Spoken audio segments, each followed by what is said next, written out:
Xa en agosto de 2019, un veciño de Boiro iniciou unha campaña para solicitar unha ambulancia medicalizada do 061 na comarca. Ademais de presentar escritos en todos os concellos e na mancomunidade de Barbanzarousa, promoveu unha campaña de recollida de sinaturas na que reuniu máis de 4.000 firmas e concitou o apoio de 13 entidades da Bisbarra. A pesar do clamor popular, a Fundación Pública de Urxencias Sanitarias de Galicia rexeitou a petición, alegando que o Barbanza non cumpría cos criterios para dispoñer deste servizo. O que se decía era que esta ambulancia, este servicio, non facía falta porque en base a máis ou menos 4 parámetros. Un era que xa había unha ambulancia en Vilagarcía, que lóxicamente xa non fai falta nin contestar, a ambulancia de Vilagarcía supoño que lle fará falta na comarca de Vilagarcía, de que na poboación non damos o criterio que les tiñan, dicir que nese criterio que nos poñían restaban, curiosamente, a poboación de Porto do Son, cando depende deste hospital.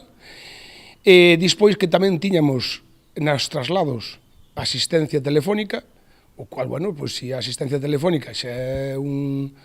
servizo de calidade, pois xa non sei por que poñemos ambulancias medicalizadas nas outras áreas sanitarias. Agora o BNG volve levar ao Parlamento esta bella demanda para que dunha vez por todas se dote o Hospital do Barbanza dun servizo asistencial básico, mais aínda nun centro que carece de UCI. Nos entendemos que esta comarca, ao contrario do que veñen de respostar as administracións,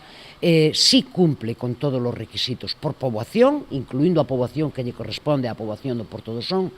pero non só por iso, sino por dúas razóns fundamentais. Primeiro, que non existe neste momento esa ambulancia medicalizada, polo tanto non existe esa asistencia inmediata con personal facultativo e de enfermería nos casos graves, e segundo, que estamos diante dun hospital, o noso hospital, o hospital da comarca, que non dispón de UCI. Dende o BNG lembran ademais que levan anos presentando emendas aos orzamentos autonómicos para que se inclúa unha partida de 100.000 euros para este fin.